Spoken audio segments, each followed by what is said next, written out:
사도행전 9장 20절에서 31절 말씀 가지고 주 예수의 이름을 담대히 말하라 하는 제목으로 함께 은혜 나누고자 합니다.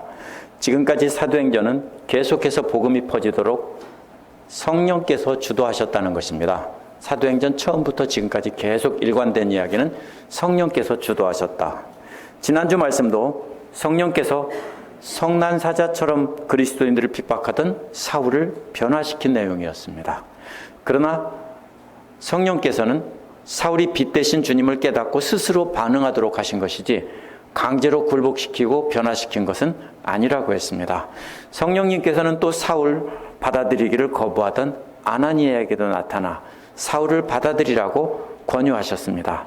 하지만 성령님께서는 역시 강제로 아나니아를 변화시킨 것이 아니라 스스로 깨닫고 순종하도록 하셨습니다.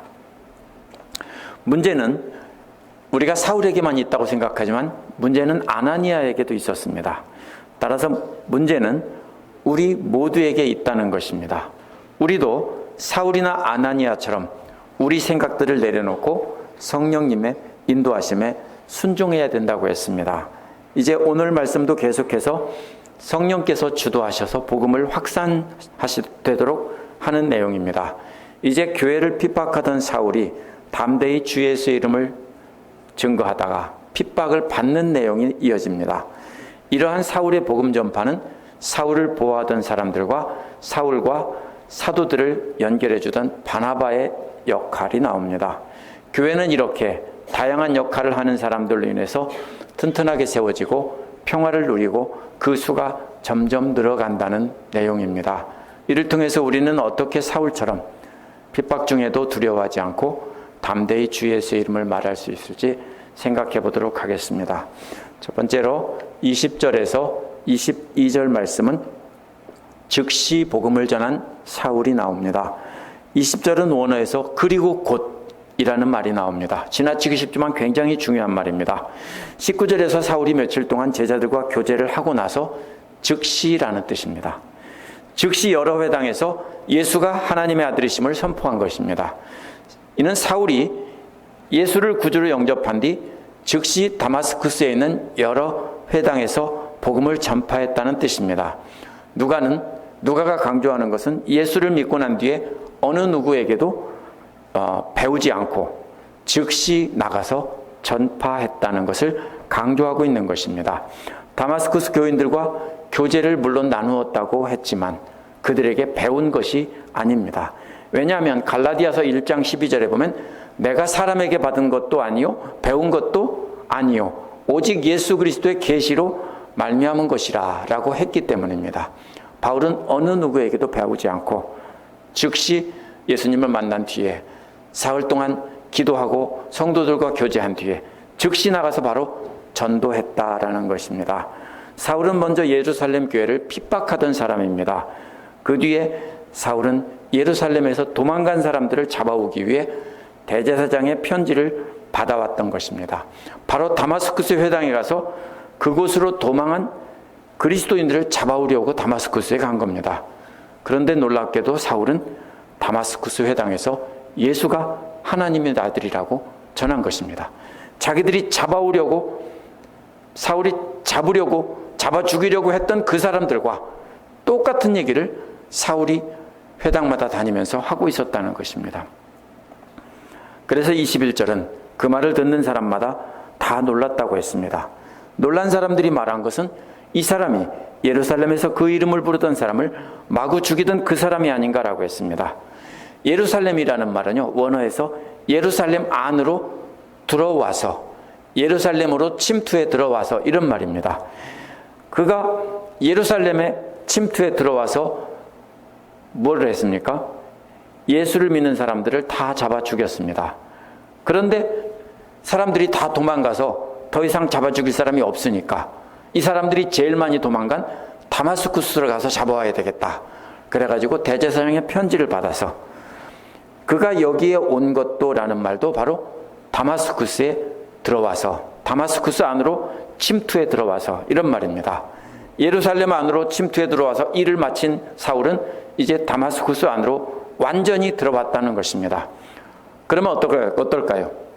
다메섹 회당에 속해 있던 유대인 그리스도인들은 사울이 다마스쿠스 안으로 들어왔다는 소식에 모두가 두려워했을 것입니다. 이제 큰일 났다.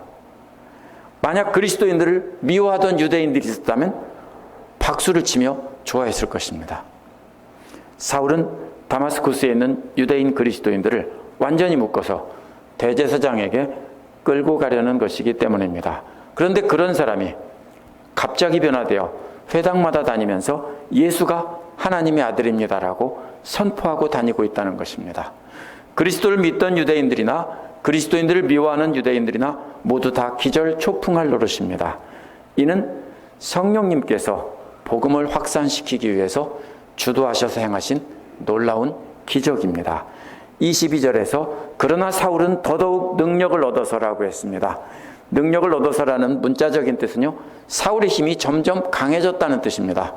그런데 육체의 힘, 팔 힘이 강해졌다는 뜻이 아니라 영적인 힘이 강해졌다는 뜻입니다. 성령께서 말씀을 깨닫는 힘을 주시고 영적인 힘도 주셨다는 것입니다. 그렇기 때문에 예수가 그리스도이심을 증거하면서 다마스쿠스에 있는 유대 사람들을 당황하게 하였다라고 했습니다. 이게 무슨 말이냐면요, 그렇게 할 만큼 놀라운 능력을 가졌다라는 것입니다. 말씀을 증거하는 힘을 가졌다는 것입니다. 그래서 다마스쿠스 회당에 참석하는 헬라파 유대인들 앞에서 예수가 그리스도라는 것을 말로 증명해서 그 사람들을 모두 당황하게 했다는 것입니다. 언제 당황합니까? 할 말이 떨어지면 당황하는 겁니다. 사울이 성경을 들어가면서 조목조목 설명하고 그 모든 것을 자기가 만났다라고 증명하니까 할 말이 떨어져서 당황한 것입니다. 개역성경은 당황한다는 말을 굴복시켰다라고 의역했습니다. 하지만 이 말은 사도행전 2장 6절에서 사람들이 성령 받고 각 나라의 말을 하는 것을 보고 소동하였다라는 말과 똑같은 말입니다. 소동했다는 말은 결국 당황했다는 뜻입니다. 사도행전 19장 32절과 21장 27절에서도 모두 소동을 일으켰다는 뜻으로 쓰였습니다. 창세기 11장 7절에서는 바벨탑 사건에서 언어를 혼잡하게 했다 해서 혼잡하게 했다는 말이 똑같은 말입니다. 어찌할 줄을 몰라 소동을 벌이고 있다는 뜻입니다. 언어가 다 달라지면 어떻게 됩니까? 의사소통이 안 되니까 어떻게 해야 될 줄 몰라 소동을 벌이고 있는 거죠.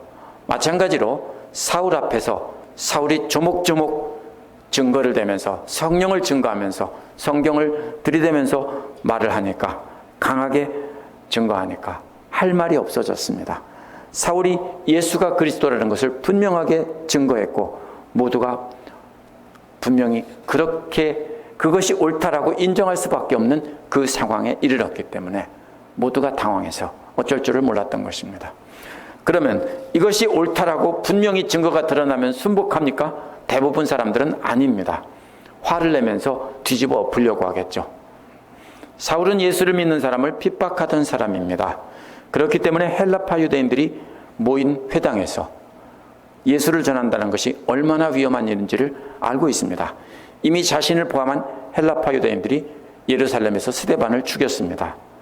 아람어를 쓰던 히브리파 유대인들보다 외국에 살면서 하나님을 철저하게 섬기던 헬라파 유대인들의 신앙이 훨씬 더 열정적이었습니다. 마치 이런 것과 같습니다. 한국에 있을 때는 나라가 고맙고 좋은 줄 모르는데 외국에 나와서 여행하다 보면 내 나라가 소중하고 모두가 애국자가 된다, 이런 말이 있죠. 이렇게 외국에 나가서 떠돌이 생활을 하던 이 헬라파 유대인들은 그 믿음이 아주 극단적으로 열심인 사람들이었습니다. 그래서 그리스도인들과 대부분 충돌하는 사람들이 지금 계속해서 헬라파 유대인들로 나오고 있는 것입니다. 그들은 예수가 하나님 아들이고 곧 하나님이라고 말하는 그리스도인들을 용납할 수 없었습니다. 왜냐하면 유일하신 하나님만 목숨 걸고 믿는 사람인데 다른 하나님이 또 있다는 겁니다. 예수가 바로 하나님과 동등하신 분이라고 이들이 증거하고 있기 때문에 신성모독입니다. 그러므로 죽일 수밖에 없는 것입니다. 그런 상황을 알면서도 주님을 만나고 변화된 뒤에 사울은 다마스쿠스 회당에 다니면서 예수가 하나님의 아들이라고 선포하고 다닌 것은 완전히 자살 행위였습니다. 성령님의 인도하심이 아니라면 아무도 그런 자살 행위를 할 수 있는 사람은 아무도 없습니다. 23절에서 25절에 보면 사울을 피신시킨 제자들이 나옵니다. 25절은 여러 날이 지나서라고 했는데요. 며칠이 지났다는 뜻으로 오해하기 쉽습니다. 그런 뜻이 아니라 충분히 많은 날들이 지났다는 뜻입니다. 이것은 갈라디아서 1장 17절에서 18절을 보면 이 여러 날은 3년이라는 것을 알 수 있습니다. 왜 그러냐면요, 성경은 모든 역사를 다 기록한 게 아니에요. 필요한 부분만, 예수를 증거하기 위해서 필요한 부분만 이렇게 증거하고 있는 것입니다. 사울은 다메섹에서 오래 머물지 않았습니다. 3년 동안 사울은 아라비아에 있었다고 했습니다. 다메섹과 아라비아는 붙어 있습니다. 물론 남쪽에도 있지만 아라비아 북쪽은 바로 다메섹과 가까이 붙어 있기 때문에 멀리 간 것이 아니라 바로 그 쪽으로, 아라비아 쪽으로 건너갔습니다. 그랬다가 사울이 다시 나타나서 충돌하게 된 것입니다. 이렇게 오랜 세월이 흐른 뒤에도 사울에 대한 적개심은 사라지지 않았습니다. 헬라파 유대인들은 오히려 그 적개심이 커져만 가서 계속해서 하나님을 모독하고 하나님 말씀을 전하고 다니던, 모독하는 말씀을 전하고 다니던 사울을 죽이기로 모의를 했습니다. 그 헬라파 유대인들의 입장에서 사울은 배신자입니다. 자기들의 우두머리였는데 배신했습니다. 조폭들이 굉장히 단합을 잘하죠. 근데 만약에 아무리 두목이라도 배신하면 어떻게 합니까? 조폭들은 반드시 죽이는 것이 원칙입니다. 마치 이렇게 조폭들처럼 강한 유대감으로 묶여있던 이 헬라파 유대인들이 배신자인 사울을 죽이려고 했습니다. 그들은 하나님을 위해서 옳은 일을 하고 있다고 생각했습니다. 사울은 하나님의 대적이기 때문입니다. 6장 10절에서 헬라파 유대인들이 스데반의 지혜와 성령으로 말하는 걸 이길 수가 없었습니다. 그래서 돌로 쳐 죽였습니다. 그런데 22절에 보면 이들은 사울과 논쟁을 하면서 이기지 못해서 당황해서 어쩔 줄을 몰라 했습니다. 그래서 사울도 죽이기로 한 것입니다. 이러한 음모가 사울에게 알려졌다고 했습니다. 그들은 사울을 죽이려고 밤낮으로 성문을 지키고 있었다고 했는데, 지키고 있다는 말이 참 재미있는 말입니다. 옆에서 지킨다는 말입니다. 그러면요, 성문 앞에서 지키면 문을 나오다 도망가겠죠. 그러니까 성문, 이 대개 아치형으로 돌로 뚫려 있으면요, 성문 양쪽에 옆에 서 있다는 것입니다. 옆에서 지키고 있다는 겁니다. 보통 보초들은 앞에서 지키는데 옆에서 지키고 있다는 겁니다. 그래서 사울이 뭣도 모르고 나오다 보면 옆에서 확 덮친다는 뜻입니다. 그렇게 해서 스데반처럼 죽이려는 것입니다. 25절은 그러나 그의 제자들이 밤에 사울을 광주리로 담아 성 바깥에 달아내렸다라고 했습니다. 그의 제자가 누굽니까? 예수님의 제자가 아니라 사울의 제자라는 뜻입니다. 그 사이에, 3년 사이에 사울의 제자가 생겼다는 뜻입니다. 그들도 유대인들이 사울을 죽이려는 것을 알고 성벽을 통해서 바구니에 담아서 달아내린 것입니다. 여기서 주목해야 될 말은 그의 제자들이란 말입니다. 이들은 다마스쿠스 회당에서 출석하던 헬라파 유대인들 중에서 바울의 말을 듣고 예수를 믿고, 사울입니다. 여기서는 사울이라고 했으니까 사울의 제자가 된 사람들일 것입니다. 사울이 목숨 걸고 예수님의 이름을 증거한 것이, 그 중에 일부는 믿는 사람도 있었고 나머지는 죽이겠다고 쫓아다니는 사람도 있었다는 뜻입니다. 그렇기 때문에 사울은 목숨 걸고 회당마다 다니면서 복음을 전한 것입니다. 바로 그 제자가 되는 사람들을 얻기 위해서. 어떤 이들은 죽이려고 노렸지만 어떤 이들은 사울을 보호하려고 안간힘을 다 썼다는 것을 알 수 있습니다. 이들은 사울처럼 용기 있게 복음을 전하고 싶었습니다. 그런데 두려움 때문에, 또 사울처럼 그렇게 능력이 있지 못해서 직접 나서지는 못했을 것입니다. 하지만 그렇게 용기 있게 예수가 그리스도라고 전하던 사울을 따라다니면서 배우고, 또 은밀하게 예수가 그리스도라고 전파하던 사람들일 것입니다. 그런 사울의 제자들이 사울을 보호해 줌으로써 복음이 계속 확산되도록 도왔던 사람들입니다. 이런 사람들이 바로 사울을 성벽에 끈으로 달아서 광주리에 담아서 이렇게 달아 내린 것입니다. 세 번째로 26절에서 28절에 보면 예루살렘에서 담대히 복음을 전한 사울이 나옵니다. 26절에 보면 사울은 예루살렘으로 가서 거기에 있는 제자들과 함께 어울리려고 했다라고 했습니다.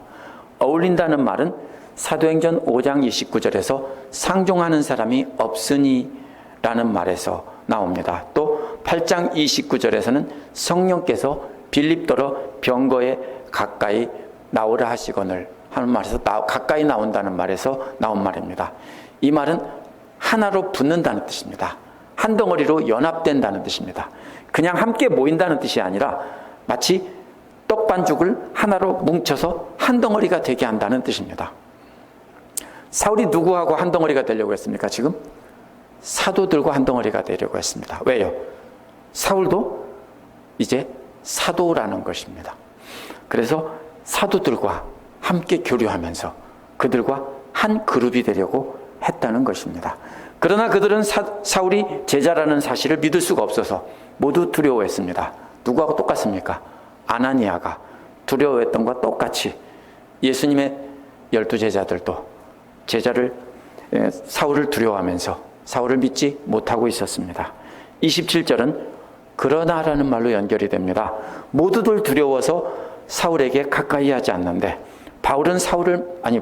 바나바는 사울을 맞아들여 사도들에게 데려갔다는 것입니다. 여기서 맞아들였다는 말은 손을 잡았다는 뜻입니다. 손을 잡고 이끌어서 사도들에게 데려갔다라는 뜻입니다. 사울을 사도들에게 데려간 바나바는 사울이 경험한 세 가지를 설명해 줍니다. 첫째로는 사울이 길에서 주님을 본 일입니다. 사울은 빛 가운데서 나타나신 주님을 만난 것을 바나바가 알려주었습니다. 둘째는 주님께서 사울에게 말씀하신 일입니다. 사울은 주님을 만났을 뿐 아니라 주님의 명령을 직접 받았다라는 것입니다. 셋째로는 그래서 사울이 다마스쿠스에서 즉시 예수의 이름으로 담대히 증거했다. 즉 예수님의 명령을 따라 전했다라는 것입니다. 이게 무슨 뜻입니까? 주님을 만났고 주님의 명령을 받아서 즉시 그대로 가서 담대히 전했다라는 것입니다. 사도들과 똑같은 경험을 했고 사도들과 똑같이 보냄을 받은 자라는 뜻입니다. 사도들에게 뭐라고 했습니까? 모든 족속으로 제자 삼으라고 했는데 바로 부활하신 예수께서 사울에게 나타나서 바로 똑같은 사명을 주면서 보내셨다는 겁니다. 사도란 말은 멀리 보냈다는 뜻입니다. 그래서 바로 바나바가 증거한 것은 바로 부활하신 예수님께서 사도들에게 나타나신 것처럼 바로 사울에게도 나타나서 똑같은 명령을 하셨다라고 자초지종을 다 이야기해 준 것입니다. 이 모든 일을 사도들에게 이야기해 주었다고 했습니다.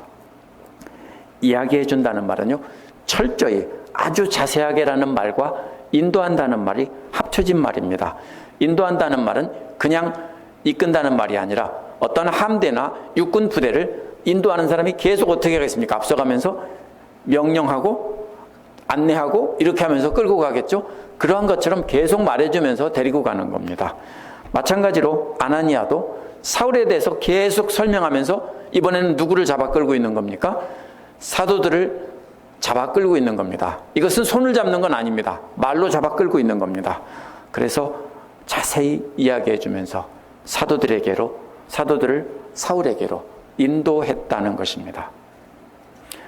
바나바는 사울의 손을 잡고 사도들에게 끌고 간 다음에 그 다음에는 사도들에게 자세히 설명하면서 사도들이 사울에게 다가오도록 이렇게 인도한 사람입니다. 뭐하고 딱 맞습니까? 사도행전 4장 36절에서 바나바를 위로의 아들이라고, 개역성경에서 권위자라고 되어 있죠. 위로의 아들이라는 뜻입니다. 바나바는 열린 마음을 가진 사람이었기에 사울의 말을 듣고 바로 그대로 믿어주었습니다. 그리고 그 말을 들은 것을 그대로 가서 사람들에게 설명해 준 것입니다. 그리고 사도들도 사울을 받아들이게 한 사람입니다. 어떤 모습입니까? 바나바의 중재로 사울과 사도들이 하나가 되었습니다. 28절은 그래서 사울은 제자들과 함께 지나면서 예루살렘을 드나들며 주님의 이름을 담대히 말하였다라고 했습니다. 드나든다는 말이 뭡니까? 예루살렘으로 들어오고 예루살렘 밖으로 나가고 사도들과 함께 예루살렘에 함께 거하면서 근거지를 두고 밖으로 나가서 전도하고 여행을 마치고 또 다시 예루살렘으로 돌아오고 이렇게 했다는 것입니다. 이제 사울도 사도들의 무리에 포함이 되어서 주님의 이름을 담대히 말했다는 것입니다. 그 역할을 누가 했느냐면 바로 바나바의 중재에 의해서 했습니다. 그래서 제가 전에 다니던 교회에 바나바 사역이라는 게 있었습니다. 그게 뭐냐면 새로 온 신자들을 안내해서 오래된 신자들과 연결해주고 친하게 지낼 수 있도록 이렇게 정착하는 데 돕는 역할을 하는 사람을 바나바 사역이라고 해서 새신자 환영팀을 따로 두었던 적이 있습니다. 바나바는 바로 그런 사람입니다. 서로 어울릴 수 없는 사람, 서로 만날 수 없는 사람, 서로 다른 세계에 사는 사람을 이렇게 하나로 연결해주며 하나가 되게 했던 사람입니다. 29절에서 31절에 보면 사울을 피신시킨 제자들이 나옵니다.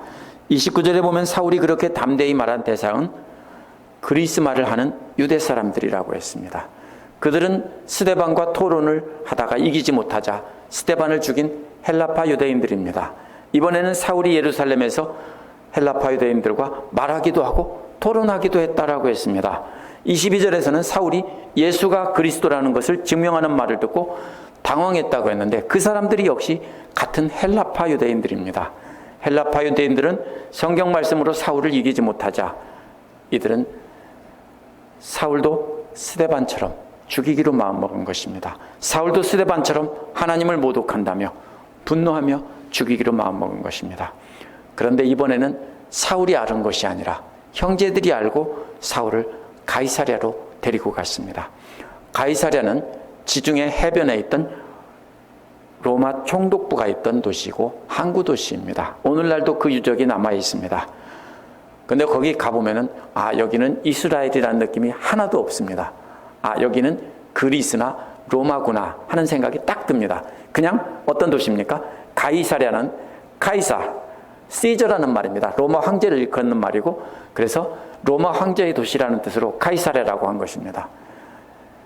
이 도시는 말 그대로 국제적인 도시고 사실은 이스라엘과는 별로 상관이 없는 도시입니다. 그래서 거기로 내려갔다는 것은 바로 뭡니까? 누구도 거기로 갔습니까? 빌립도 거기로 갔는데 거기에 누가 많기 때문에 헬라파 유대인들이 많기 때문입니다. 그런데 왜 그리 보냈습니까?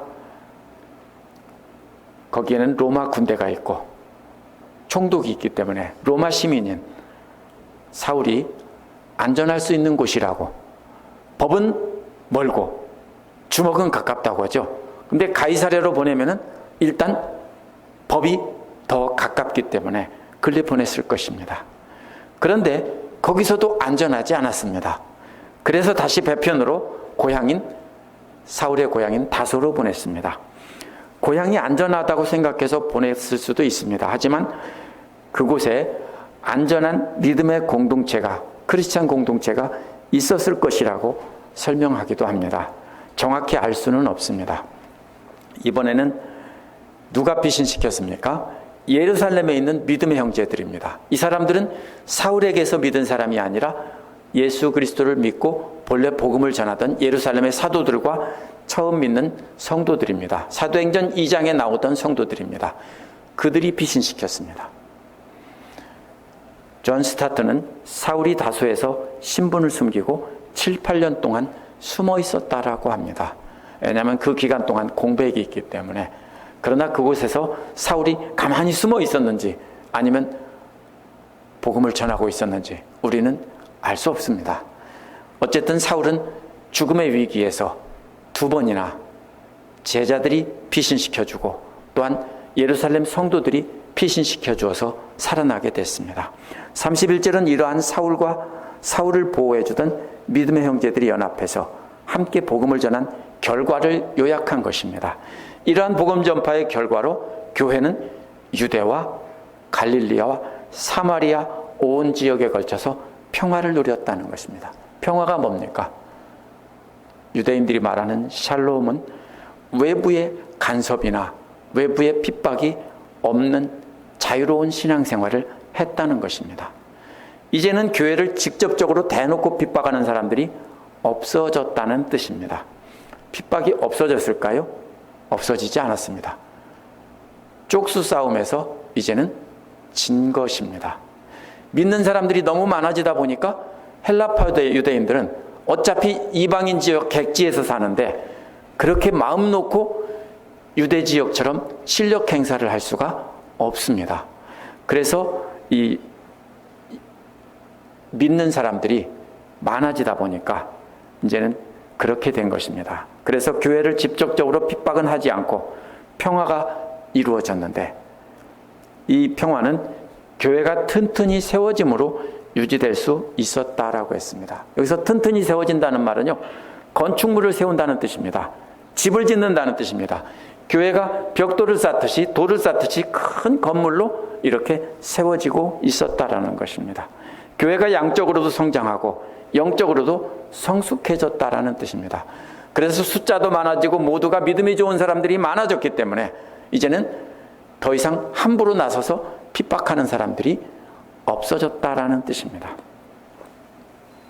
그래서 사람들은 그리스도인들을 두려워하게 되고 평화를 누렸다는 것입니다. 그러나 그리스도인들에 대한 적대감이 사라진 것은 아닙니다. 그 기세에 눌려서 잠시 조용히 있는 것뿐입니다. 주님을 두려워하는 마음과 성령의 위로로 정진해서라는 말은 그렇게 성숙하고 성장해서 평화를 누리던 공동체가 계속해서 주님의 명령에 따라 수행해 나가는 모습을 설명한 것입니다. 그렇게 세력이 커지고 평화를 누리면 그 기세에 눌려서 잠시 주춤하고 있으면 이제는 우리 세상이다 하고 안심하고 나태해질 수 있고 그냥 그렇게 전처럼 목숨 걸고 전하지 않을 수 있는 것이 보통입니다.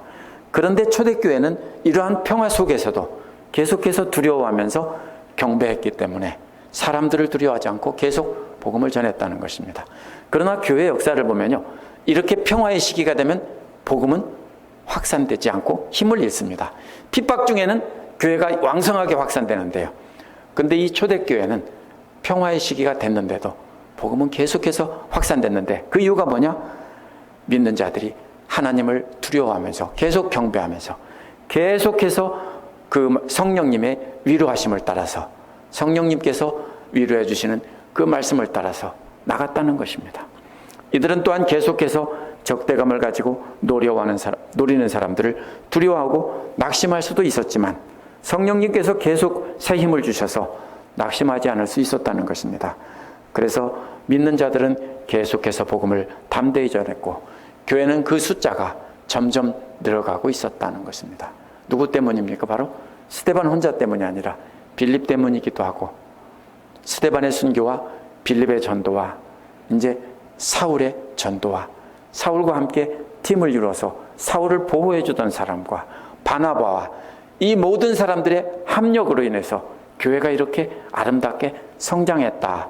성령님 주도의 선교 사역이 이렇게 아름답게 되었다라는 것입니다. 오늘 말씀에서 복음이 전파되고 교회가 굳건하게 세워지며 성장해 가는데 큰 역할을 한 세 종류의 사람이 나옵니다. 첫 번째 주목해야 될 사람은 사울입니다.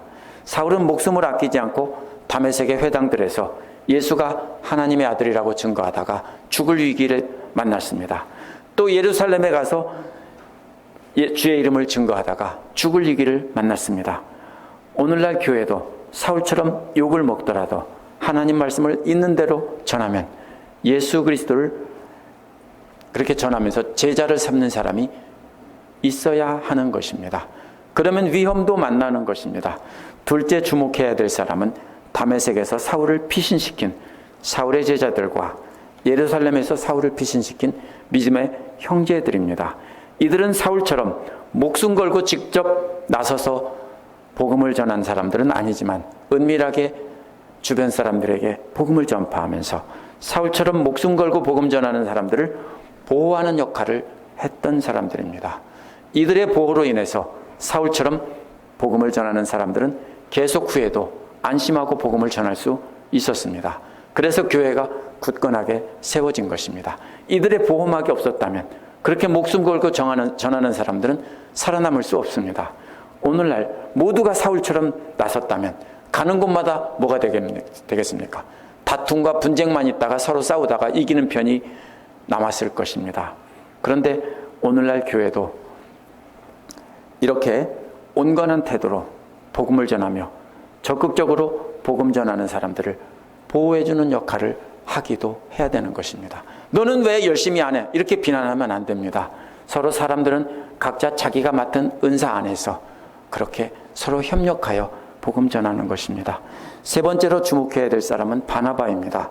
다른 사도들은 아무도 믿지 않을 때, 사울을 두려워했을 때 바나바는 그 말을 듣고 즉시 믿어준 사람입니다. 이게 보통 믿음이 아닙니다. 그렇죠?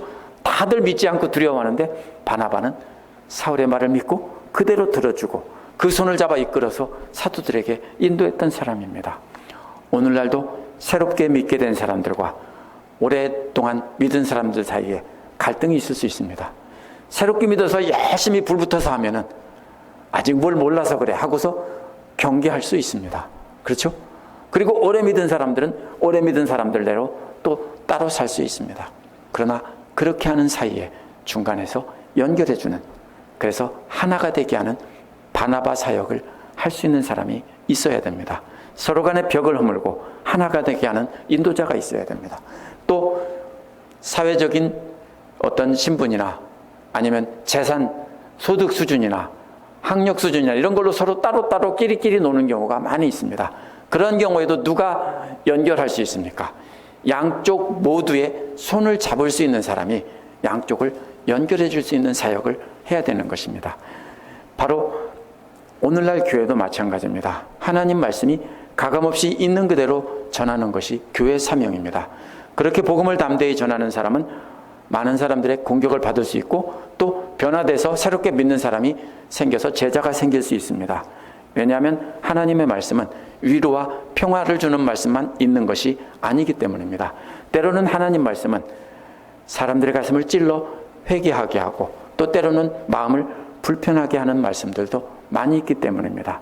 그래서 하나님 말씀을 가감없이 전하면 가슴에 찔려서 대적하는 사람도 생기고 또 회개하고 제자가 되는 사람도 생기는 것입니다. 그렇기 때문에 이렇게 복음을 가감없이 전하는 사람의 방패가 되어주는 사람들이 우리 교회 안에도 있어야 됩니다. 서로 중간에서 완충 역할을 하는 사람이 있어야 됩니다. 무조건 전하는 사람만 있으면 교회는 서로 충돌하게 되는 것입니다. 그래야만 복음을 전하는 사람들이 마음 놓고 복음을 전하고 서로의 사이에서 또 바나바처럼 위로해주고 격려해주면서 믿음의 상태가 다른 사람들을 연결해주는 사람도 있어야 합니다. 새롭게 믿었지만 아직도 세상에 더 익숙한 사람들과 교회를 수십 년 다녀서 신앙생활이 습관처럼 굳어진 사람들 사이에는 분명히 벽이 존재합니다. 그 둘 사이에 연결해주는 바나바가 우리 교회도 많이 생겨야 됩니다. 이렇게 세 종류의 사람들이 한 팀을 이루어야 됩니다. 선교지에 가도 선교 혼자서 하는 것이 아닙니다. 선교사가 있고 또 의료 선교사가 있고 또 선교사 자녀들을 교육해주는 교육자들이 있고 이런 사람들이 또 헬기나 수상 비행기 같은 걸 조종해서 사람들을 실어 나르는 팀도 있고 이 모든 팀들이 한 팀이 돼서 선교 사역을 합니다. 그러면 말씀을 직접 전하고 가르치는 선교사만 중요한 것이 아닙니다. 그 모든 사람들이 똑같은 선교 사역을 하고 있는 것입니다. 오늘날 우리도 마찬가지입니다. 우리도 한 팀을 이루어야 합니다. 그래서 바울은 에베소서 1장 22절 23절에서 그리스도의 머리는 그리스도는 교회의 머리고 교회는 그리스도의 몸이라고 했습니다. 고린도전서 12장 27절에서 너희는 그리스도의 몸이고 지체의 각 부분이라고 했습니다. 우리 교회도 서로 협력하여서 각자가 이렇게 세 종류의 역할 중에서 우리는 무엇인가를 맡아야 됩니다. 그래서 서로 한 몸을 이루면서 건강하게 성장할 수 있는 것입니다. 각자가 이렇게 역할은 다르지만 협력하는 사람들이 있어야 하는 것입니다. 그렇게 할 때 우리 교회는 그리스도의 몸이 돼서 함께 연합작전으로 담대히 복음을 전할 수 있는 것입니다. 함께 기도하겠습니다.